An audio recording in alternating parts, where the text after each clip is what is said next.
नमस्कार, आप देख रहे हैं हमारा खास शो वीकेंड पर वंदे भारत। मैं हूं आंचल गुलाटी गुम्बर और इस शो के जरिए हम राज्यों से जुड़ी हुई विकासात्मक खबरें करते हैं आपके साथ साझा। तो आइए सीधे रुख करते हैं इस वक्त ही प्रमुख टॉप लाइंस की तरफ वंदे भारत में। तो कैसे अब इंफ्रास्ट्रक्चर का एक बेहतरीन नमूना आप देख पाएंगे, क्योंकि अब 2.5 घंटे से दिल्ली और देहरादून की जो दूरी है, यानी आप 2.5 घंटे में पहुंच पाएंगे देहरादून। और ये जो एक्सप्रेस वे है, ये कैसे युगांतकारी बदलाव लेकर आएगा। जब हम बात करते हैं कनेक्टिविटी की, उस पर भी डालेंगे हम खास तौर पर नजर। अगली खबर की अगर बात की जाए तो कैसे अगर हम देखें तो जहां लोगों को अपने घरौंदे की छत मिली, खेत मिले और साथ ही साथ उनके सपने सांचे में ढल रहे हैं। क्या है ये पूरी खबर, कैसे पुनर्वास के पथ पर आगे बढ़ रहा है भारत, इस पर डालेंगे नजर।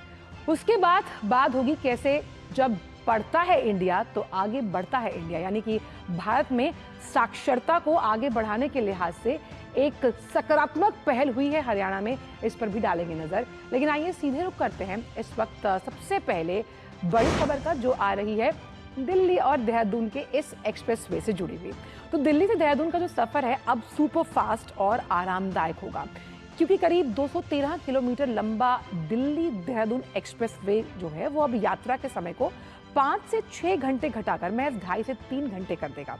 इस एक्सप्रेस वे की सबसे बड़ी खासियत ये है कि ये राजाजी नेशनल पार्क के ऊपर बना 12 किलोमीटर सबसे लंबा एशिया का एक वाइल्ड लाइफ एलिवेटेड कॉरिडोर है। प्रकृति और विकास का एक बेहतरीन संतुलन और अनूठा संगम। अक्षरधाम से शुरू होकर सहारनपुर होते हुए देहरादून तक जाने वाला ये मार्ग न सिर्फ सफर को आसान बनाएगा, बल्कि उत्तराखंड के पर्यटन और पश्चिमी यूपी के विकास को नई रफ्तार देखेगा। देखिए रिपोर्ट। देहरादून की यात्रा अब लंबी और थकाऊ नहीं रहेगी, बल्कि पहले से कहीं ज्यादा तेज और आरामदायक बनने जा रही है। दिल्ली देहरादून एक्सप्रेसवे उत्तर भारत की कनेक्टिविटी को नई दिशा देगा। इसके शुरू होते ही 5-6 घंटे का सफर घटकर लगभग 2.5 घंटे में पूरा हो सकेगा। करीब 213 किलोमीटर लंबा ये एक्सप्रेसवे दिल्ली को सीधे उत्तराखंड से जोड़ेगा। इसकी खासियत सिर्फ इसकी दूरी या लागत नहीं, बल्कि इसका आधुनिक और पर्यावरण के अनुकूल निर्माण भी है। प्रधानमंत्री नरेंद्र मोदी के नेतृत्व में तेजी से बढ़ते इंफ्रास्ट्रक्चर विकास की ये एक अहम मिसाल है। पहले लगता था लगभग यहाँ नीचे से आने में ऊपर 1 घंटा लग जाता था, अब तो मुश्किल से 15 मिनट में आ रहे। कोई गाड़ी पर लोड नहीं, कोई कुछ नहीं, कोई घूम नहीं, कोई कुछ नहीं। बहुत अच्छा है और बहुत अच्छा, कोई गाड़ी पर भी दिक्कत नहीं है और हम लोगों को दिक्कत ना, कभी जाम लगता। इससे बनने से बहुत फ़ायदा हुआ। दिल्ली से यहाँ आने में लगभग मुश्किल से 3 घंटे 4 घंटे लास्ट है, इतने में आराम से आ जाएगा आदमी यहाँ। इस एक्सप्रेसवे का सबसे खास हिस्सा 12 किलोमीटर लंबा एलिवेटेड कॉरिडोर है, जो राजाजी नेशनल पार्क के ऊपर से गुजरता है। इसे एशिया का सबसे बड़ा वाइल्ड लाइफ एलिवेटेड कॉरिडोर माना जा रहा है। इसकी डिजाइन इस तरह तैयार की गई है कि वन्य जीवों की प्राकृतिक गतिविधियों पर कोई असर न पड़े। जब से ये हाईवे बनाया, एक्सप्रेस बनाया, इसका सबसे बड़ा बेनिफिट ये हुआ कि एक तो डबल रोड होगी, इधर के जाने वाले इधर जाएंगे, इधर के आने वाले उधर जाएंगे।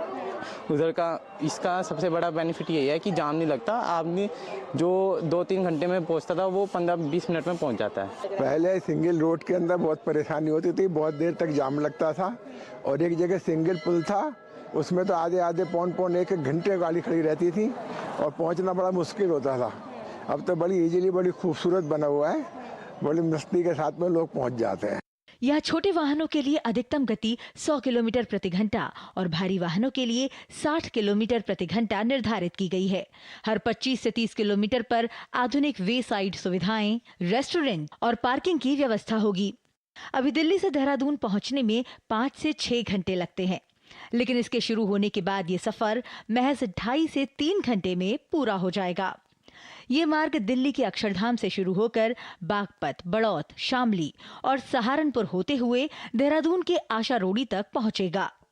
हाईवे बनने से, एक्सप्रेस बनने बहुत फायदा हुआ, क्योंकि पहले जहां मैं सहारनपुर से देहरादून आने में लगभग 3 घंटे 4 घंटे लगते थे और वीकली ऑफ होने में से बाहर लोग घूमने आते थे तो दिन भर लग जाए, कोई भरोसा नहीं है। लेकिन अब इसमें टाइम कम लग रहा है। अब हमें 1.25 घंटे में भी 1 घंटे 1.5 घंटे में पहुंच जा रहे हैं आराम से। इसमें ईंधन खपत कम हो रही है, मेंटेनेंस कम हो रहा है और आराम भी है लोगों को। दिल्ली देहरादून एक्सप्रेसवे आने वाले समय में उत्तर भारत के यात्रियों के लिए एक नई शुरुआत साबित होगा।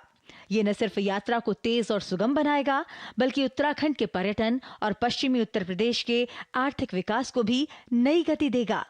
जाम से राहत, सफर में तेजी, दिल्ली से देहरादून होगा सुपर फास्ट। वास्तव में जो तस्वीरें हमने आपको दिखाई है उससे ये समझा जा सकता है कि दिल्ली देहरादून एक्सप्रेसवे केवल एक सड़क नहीं है, बल्कि ये विकास की नई रफ्तार बनकर उभर रहा है। वास्तव में ये एक्सप्रेसवे केवल दिल्ली से देहरादून की दूरी को नहीं घटा रहा है, बल्कि विकास और कनेक्टिविटी की नई कहानी भी लिख रहा है। अपने सहयोगी विकास वशिष्ठ के साथ मैं रेणु प्रदीप पंत, डीडी न्यूज़ उत्तराखंड। तो कैसे दिल्ली दून एक्सप्रेसवे गति को नई उड़ान दे रहा है, आइए आपको बताते हैं। क्योंकि सफ़र जो है वो लंबा है और अब 213 किलोमीटर का जो ये सफ़र है महज 2.5 से 3 घंटे में हो जाएगा। जिस एलिवेटेड ग्रीन कॉरिडोर का हम जिक्र कर रहे हैं वो 12 किलोमीटर लंबा है, आपकी आंखों को सुकून देगा। अब इससे जो रूट है वो और कनेक्टिविटी में एक बड़ा सुधार माना जा रहा है और सबसे अहम बात यह है कि ये पर्यावरण के अनुकूल है और साथ ही साथ पर्यटन को बढ़ावा देगा। और आप देखिए जो वैकल्पिक मार्ग NH24 से होकर जाता है वहाँ पर जाम कहीं ना कहीं आगे आपको मिलता है और इस नए एक्सप्रेसवे से कहीं ना कहीं जाम से भी निजात मिलती हुई नजर आएगी।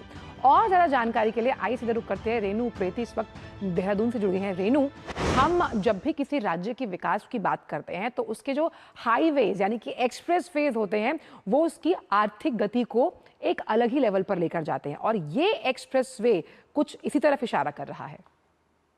जी बिल्कुल आंचल, देखिए ये एक्सप्रेसवे वास्तव में उत्तराखंड के पर्यटन को और ज़्यादा ऊंचाइयों पर ले जाएगा, क्योंकि उत्तराखंड में जो है पूरा पर्यटन का राज्य है उत्तराखंड। और जब दिल्ली से, हरियाणा से, उत्तर प्रदेश, ये तीनों ही राज्यों से, इसके अलावा अन्य राज्यों से जब दिल्ली देहरादून एक्सप्रेसवे से होते हुए उत्तराखंड पहुंचेंगे तो वास्तव में जो यहाँ का पर्यटन है वो आसमान छुएगा। क्योंकि जो पहले 5 से 6 घंटे लग जाते थे अब वो केवल 2.5 से 3 घंटे में सिमट कर रह जाएंगे। और यहाँ पे क्या है ना, लोगों की समय की बचत होगी और थकान कम होगी। ऐसे में जो है बहुत अच्छा ये दिल्ली देहरादून एक्सप्रेसवे माना जा रहा है। और अभी आगामी 14 अप्रैल को ये कहा जा रहा है कि देश के प्रधानमंत्री नरेंद्र मोदी दिल्ली देहरादून एक्सप्रेसवे का उद्घाटन करने के लिए पहुंच रहे हैं। उसके बाद जनता को इसे समर्पित कर दिया जाएगा और एक बड़ा तोहफा है ये उत्तराखंड के लिए, क्योंकि कहीं ना कहीं उत्तराखंड की आर्थिकी इससे आसमान छुएगी। जब ज्यादा से ज्यादा संख्या में जो पर्यटक है वो उत्तराखंड का रुख करेंगे, यहाँ अलग अलग जिलों में बहुत सारा पर्यटन क्षेत्र है जहाँ पर वो आएंगे, तो वास्तव में जो पर्यटन का अपार संभावनाएं हम देख रहे हैं वो इस एक्सप्रेसवे के बनने के बाद जब ये पूरी तरह से खुल जाएगा तो और ज्यादा तौर पर देखी जा सकेगी। हाँ वही रेणु, अगर हम इसे ऐसे भी समझे कि व्यापार और पर्यटन के लिए बूस्टर डोज साबित होने वाला है ये एक्सप्रेसवे, लेकिन एक और खासियत है, खास तौर पर जिस तरह का जो 12 किलोमीटर का ग्रीन एलिवेटेड कॉरिडोर बनाया गया है, ये कॉरिडोर किस तरह से जो आने जाने वाले यात्रीगण हैं उनको एक सुखद अनुभव प्रदान करेगा। बिल्कुल, देखिए आपने बहुत सही बात बोली है, क्योंकि एशिया का सबसे बड़ा ग्रीन कॉरिडोर इसे कहा जा रहा है। 12 किलोमीटर लंबा ये ग्रीन कॉरिडोर है और इसे इस तरीके से बनाया गया है कि जो अगल बगल में जंगली जानवर हैं उन तक गाड़ियों का शोर ना पहुंचे। इसके लिए जो बैरियर्स हैं वो लगाए गए हैं ताकि शोर वहां तक ना पहुंचे। इसके अलावा पूरी सोलर लाइटिंग उसमें लगाई गई है। और अंडरपास की अगर हम बात करें तो 100 से अधिक अंडरपास है पूरे एक्सप्रेसवे में, जहाँ पे जो जंगली जानवर है वो आर पार जा सकते हैं ताकि उनको कोई तकलीफ ना हो। तो बहुत अच्छा ही ग्रीन कॉरिडोर है और बहुत अच्छा माना भी जा रहा है, क्योंकि उसी के ठीक पास में ना डाककाली मंदिर पड़ता है जहाँ पे लोग अधिक से अधिक संख्या में दर्शन के लिए पहुंचते थे। लेकिन क्योंकि वहाँ पे पहले कॉरिडोर जैसी व्यवस्था नहीं थी, और क्योंकि कॉरिडोर के बनने के ठीक वहाँ पे जो एक सुरंग का निर्माण भी किया गया है जिससे जाम काफी हद तक कम हो गया है और बहुत आसानी से जो है लोग अब अपना देहरादून और देहरादून से दिल्ली का सफर कर रहे हैं। और ये ग्रीन कॉरिडोर बेहद खास वहाँ पे बना है, जो एशिया का सबसे बड़ा ग्रीन कॉरिडोर कहा जा रहा है। बिल्कुल, तो देवभूमि उत्तराखंड की अगर बात की जाए उसको एक्सप्लोर करने के लिए एक्सप्रेसवे बहुत बड़ा गेम चेंजर साबित होगा। बहुत बहुत शुक्रिया आपका रेणु, इन तमाम जानकारी को हमसे साझा करने के लिए। और आइए अब आपको लिए चलते हैं उत्तर प्रदेश, जहां 331 विस्थापित हिंदू परिवारों के लिए एक नई उम्मीद की कहानी लिखी गई। मुख्यमंत्री योगी आदित्यनाथ की अगुवाई में इन परिवारों का लखीमपुर खीरी में पुनर्वास किया गया, जहां अब उन्हें न सिर्फ रहने के लिए घर मिला बल्कि आत्मनिर्भर बनने के लिए कृषि भूमि भी दी गई। सरकार ने इन परिवारों को प्रधानमंत्री आवास योजना, किसान सम्मान निधि, उज्ज्वला योजना जैसी कई कल्याणकारी योजनाओं से जोड़कर उनके जीवन को सुरक्षित और बेहतर बनाने का प्रयास किया है। अब ये परिवार सम्मान के साथ जीवन जी रहे हैं और सरकार का लक्ष्य है कि वो आर्थिक रूप से मजबूत बनकर समाज की मुख्य धारा में पूरी तरह शामिल हो। देखिए रिपोर्ट। उत्तर प्रदेश में मुख्यमंत्री योगी आदित्यनाथ सरकार ने बांग्लादेश से विस्थापित होकर आए 331 हिंदू परिवारों को जीवन जीने की नई राह और जरिया देकर एक बड़ी मानवीय पहल की। विस्थापित परिवारों को लखीमपुर खीरी जिले में बसाया गया है। योगी आदित्यनाथ के निर्देश पर इन परिवारों का पुनर्वास जिले की 3 तहसीलों के 4 गांवों में किया गया, जहां अब वे सम्मानजनक जीवन जी रहे हैं।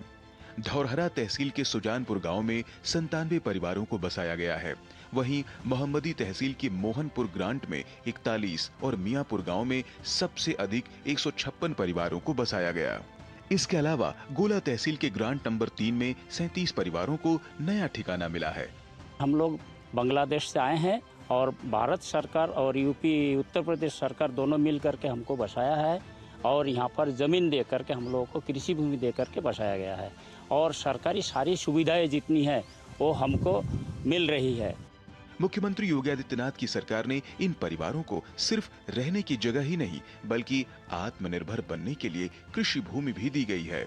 गोला तहसील की ग्रांट नंबर 3 में प्रत्येक परिवार को 3 एकड़ जमीन मिली है। सुजानपुर गांव में कुछ परिवारों को 1.620 हेक्टेयर और अन्य को लगभग 0.607 हेक्टेयर भूमि आवंटित की गई। मोहम्मदी तहसील में भूमि का आवंटन विविध रूप में किया गया। हम लोग बांग्लादेश से आए हैं यहाँ पर आके सरकार मोदी योगी हमको यहाँ पर खेती बाड़ी दिया, बिजली दिया, गैस सिलेंडर दिया, सड़क दिया, स्कूल कॉलेज दिया, सब कुछ दिया। हम लोग पहले बहुत दिक्कत में जीते थे, रोड में बाजार भी नहीं करने जा पाते थे, सीन सान के ले लेते थे रास्ते में। अभी बहुत सुकून है हम लोग। सरकार ने इन परिवारों को विभिन्न जन कल्याणकारी योजनाओं से भी जोड़ा है। पात्र लाभार्थियों को प्रधानमंत्री आवास योजना, किसान सम्मान निधि, उज्ज्वला योजना, किसान क्रेडिट कार्ड, पेंशन योजनाएं और सुकन्या समृद्धि योजना जैसी सुविधाएं मिल रही हैं। साथ ही राशन, टीकाकरण, मनरेगा, शिक्षा और सड़क जैसी बुनियादी सुविधाओं का भी विस्तार इन गाँवों तक किया गया है। केंद्र के मोदी सरकार और राज्य के योगी सरकार हम लोगों का यहाँ बिठाया है, जमीन दिए हैं, गैस कनेक्शन, उज्ज्वला का गैस कनेक्शन दिया, बिजली दिया है, सड़क दिए, विद्यालय दिए। हम योगी मोदी से बहुत खुश है। आने वाले समय में हम चाहते हैं कि यही सरकार रहे कि हम लोग फिर सेफ रहेंगे। पुनर्वास के साथ साथ इन परिवारों को आत्मनिर्भर बनाने पर विशेष जोर दिया गया है। सरकार का लक्ष्य है कि ये परिवार न केवल सुरक्षित जीवन जिएं बल्कि आर्थिक रूप से भी सशक्त बने। Bureau report, DD news. तो जो विस्थापित हिंदू परिवार हैं उन्हें एक नया जीवन दिया गया। जैसे कि हमने आपको बताया कि जो 331 बांग्लादेशी हिंदू परिवार हैं वो उनका लखीमपुर खीरी में सफल पुनर्वास हुआ, आपने देखा भी, और खेती को उनकी आजीविका का मुख्य साधन बनाया गया। साथ ही उनको प्रधानमंत्री आवास योजना का लाभ मिला और किसान सम्मान निधि से उन्हें आर्थिक मदद भी दी जा रही है। और उस लिहाज से अगर देखा जाए तो ये अपने आप में एक गेम चेंजर कैसे साबित होगा, विकास सिंह से जानते हैं जो हमारे साथ इस बड़ी खबर पर जुड़ रहे हैं। विकास, पहचान तो दी सरकार ने, साथ ही साथ सम्मान भी दिया, जहां आजीविका का साधन भी मिला, और साथ ही साथ कैसे पुनर्वास करके इन्हें मुख्य धारा में जोड़कर इस पहल को हम सकारात्मक तो मान ही रहे हैं, लेकिन आत्मनिर्भरता की एक बड़ी धुरी भी है।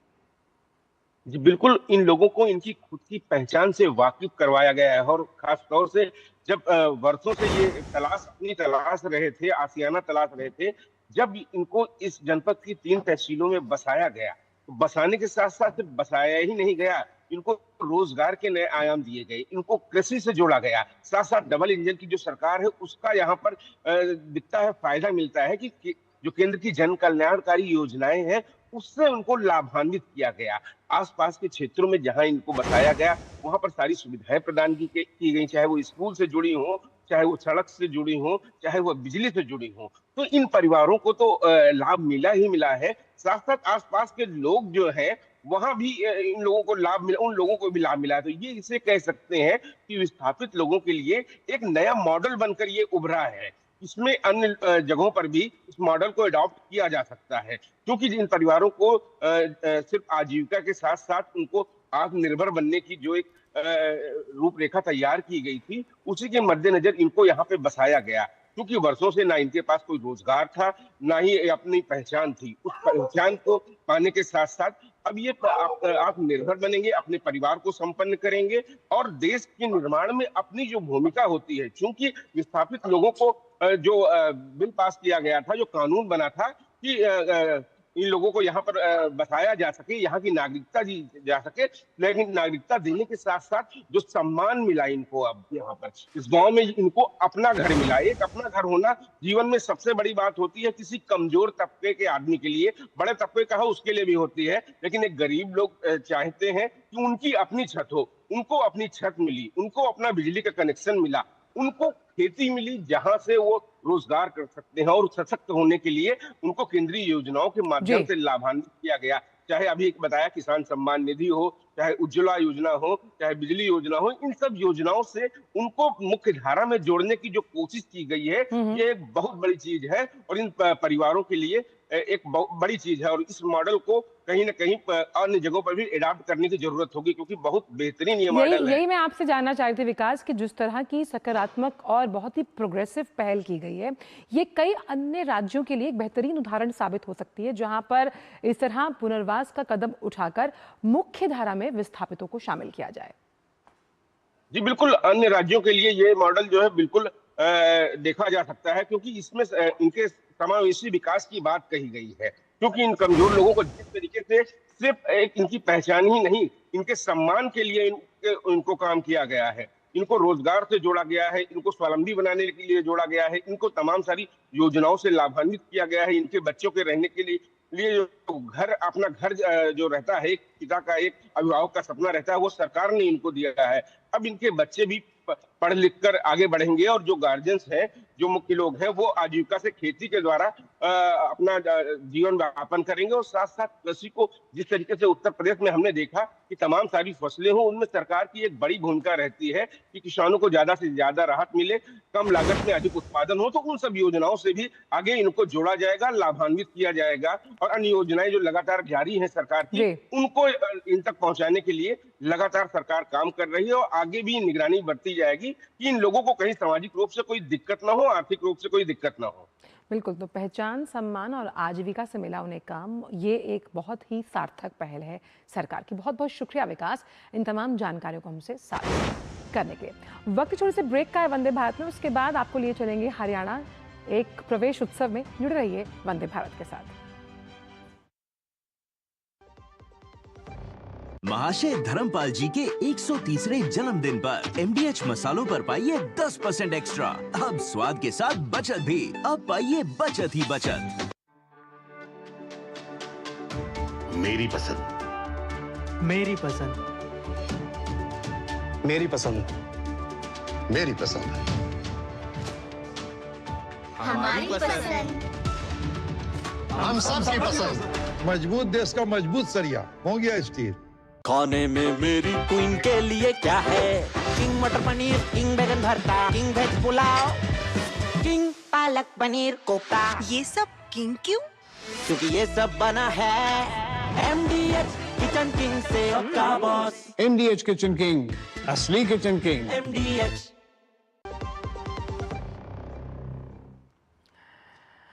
ब्रेक के बाद स्पीकर स्वागत है वंदे भारत में। अब आपको लिए चलते हैं, आइए हरियाणा, और बात करते हैं एक अनोखे उत्सव से जुड़ी हुई। जी हाँ, हम बात कर रहे हैं प्रवेश उत्सव की, जिसके जरिए हर बच्चे को शिक्षा से जोड़ने की मुहिम अब तेज कर दी गई है। 1 अप्रैल से शुरू हुआ यह अभियान 30 अप्रैल तक चलेगा, जिसका उद्देश्य ज्यादा से ज्यादा बच्चों का स्कूलों में दाखिला सुनिश्चित करना है। स्कूल शिक्षक घर घर जाकर जो अभिभावक हैं उन्हें मुफ्त शिक्षा, किताबें और यूनिफॉर्म जैसी सुविधाओं की जानकारी दे रहे हैं। वहीं बेहतर प्रदर्शन करने वाले शिक्षकों को सम्मानित करने की भी योजना है। सरकार का लक्ष्य है कि कोई भी बच्चा शिक्षा से वंचित ना रहे और 2030 तक 100% नामांकन सुनिश्चित किए जा सके। देखिए रिपोर्ट। शिक्षा का महत्व असीम है। शिक्षा न केवल ज्ञान और कौशल प्रदान करती है, बल्कि आत्मनिर्भरता, आत्मविश्वास और सही गलत की पहचान विकसित कर एक सफल जीवन और बेहतर समाज के निर्माण में मदद करती है। हरियाणा स्कूल शिक्षा परियोजना परिषद निर्देशों के तहत लोगों में शिक्षा के प्रति जागरूकता और बच्चों का विद्यालय में दाखिले को लेकर जोर शोर से प्रवेश उत्सव कार्यक्रम चला रही है। यह अभियान 1 अप्रैल से शुरू हुआ और 30 अप्रैल तक चलेगा। इसका मुख्य लक्ष्य हर बच्चे को शिक्षा की मुख्य धारा से जोड़ना है।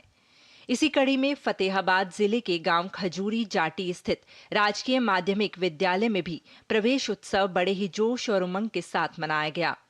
आपके पास बड़े अच्छे शानदार सरकार ने किट्स दिए हैं, टीएलएम मुहैया कराया है। अगर उन टीएलएम का, उन किट्स का अगर हम सही उपयोग करें और इन बच्चों का रुझान हम पढ़ाई की तरफ बढ़ाएं, तो ये बच्चों को, इनको आगे बढ़ने से कोई ताकत नहीं रोक सकती। सभी स्कूल मुखिया और शिक्षक इस अभियान को सफल बनाने के लिए दिन रात जुटे हुए हैं।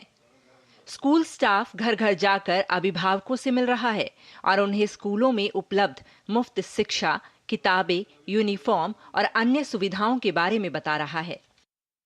हमारा स्कूल अपग्रेड होगा और हमारे जो शिक्षा का प्रभाव है, जो हमारे गांव में जो बाहर प्राइवेट स्कूलों में जाकर लेते थे और हमारे घर से पैसे भी लगते थे, टाइम भी खराब होता था और हम परेशान भी रहते थे कि बच्चे गए हैं, आएंगे अड़ोस पड़ोस में 10 किलोमीटर, 5 किलोमीटर, 20 किलोमीटर।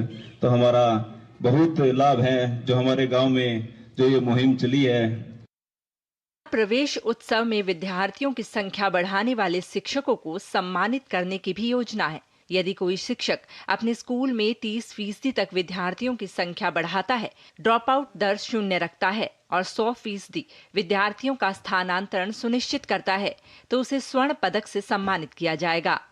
इसी तरह 20% वृद्धि पर रजत पदक और 15% वृद्धि पर कांस्य पदक दिया जाएगा। यह पहल शिक्षकों के उत्साह को दोगुना करने और शिक्षा के स्तर को ऊंचा उठाने में कारगर साबित होगी। राष्ट्रीय शिक्षा नीति 2020 के तहत पूर्व प्राथमिक से लेकर 18 साल तक के हर बच्चे को शिक्षा से जोड़ने का लक्ष्य रखा गया है। तो प्रवेश उत्सव कैसे शिक्षा की ज्योति बनकर सामने आ रहा है, आपको बताते हैं। तो स्कूलों में प्रवेश के लिए इसे एक जन आंदोलन बनाने की तैयारी है। अब ऐसे में तिलक लगाकर, माला पहनाकर जो विद्यार्थी हैं उनका उत्साह वर्धन किया जा रहा है। लक्ष्य क्या है? लक्ष्य है कि जो ड्रॉप आउट रेट है उसे बिल्कुल जीरो कर दिया जाए, ताकि हर बच्चे तक शिक्षा का हक पहुंचे और घर घर ये शिक्षा की जो अलख जगाने की कोशिश है वो सरकार की एक सार्थक पहल में तब्दील हो पाए। हमारे साथ इस बड़ी खबर पर आयुषी इस वक्त चंडीगढ़ से जुड़ गई हैं। आयुषी कहते हैं कि जब आप अक्षर पढ़ते हैं वो आपके साक्षर होने की एक बहुत अहम निशानी है, और अगर देखा जाए तो हरियाणा सरकार की ये पहल उसी तरफ मार्ग प्रशस्त करती हुई नजर आती है। हाँ जी, बिल्कुल सही कहा आपने। हमारे यहाँ पे शिक्षा को लेकर के अक्सर लोगों के ये ख्याल होते हैं कि प्राइवेट जो स्कूल होते हैं उसमें शिक्षा की जो क्वालिटी होती है वो बहुत ज्यादा अच्छी होती है इन कंपैरिजन तो अगर हम बात कर लें तो हमारी सरकारी स्कूलों की। लेकिन इस पहल से ये जताया जा रहा है, ये बताया जा रहा है लोगों को कि नहीं, सरकारी स्कूलों में भी काम उतने ही अच्छी तरीके से, बच्चों को शिक्षा उतने ही अच्छे तरीके से मिल सकती है जितना किसी प्राइवेट स्कूल में। सन 2013 में इस मुहिम की शुरुआत की गई थी, और अगर मैं आपसे आंकड़ों की बात करूं तो ये आंकड़े बड़े चौंकाने वाले हैं। अगर मैं हरियाणा को लेकर के बात करूं या पूरे प्रदेश को लेकर के बात करूं, उसमें 1.46 लाख अभी तक के, जब इसकी मुहिम की शुरुआत की गई थी, बच्चों को सरकारी स्कूलों में दाखिला दिलवा दिया गया था। और पिछले वर्ष की अगर मैं आपसे बात करूं तो 16.52% बच्चे जो थे उनको अभी तक प्राइमरी शिक्षा में भर्ती कराया जा चुका है। तो ये जो एक पहल है जिसमें राइट टू एजुकेशन के अंदर इसको चालू किया गया था, वो काफी ही अच्छी तरीके से कारगर साबित हो रही है। और इसीलिए आयुषी कहा भी जाता है कि जो विद्वान है उसे हर जगह पूजा जाता है, जबकि राजा की जो पूछ है वो सिर्फ उसके राज्य तक होती है। और ऐसे में ये प्रवेश उत्सव किस तरह से जो अभिभावक हैं, साथ ही साथ शिक्षक हैं, उनके बीच भी एक अहम सेतु के रूप में काम कर रहा है।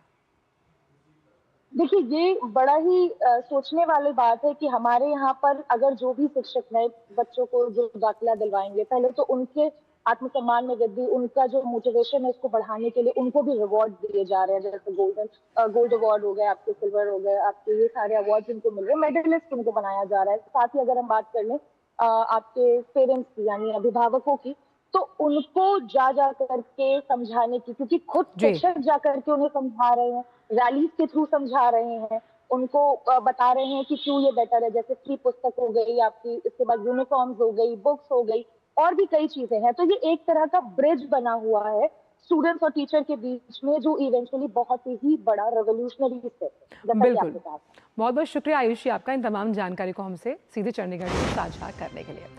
तो आज के वंदे भारत में इतना ही। आपसे मुलाकात होगी अगले हफ्ते वीकेंड पे कुछ और विकास से जुड़ी हुई राज्यों की खबरों के साथ। मुझे मेरी पूरी टीम को दीजिए इजाजत।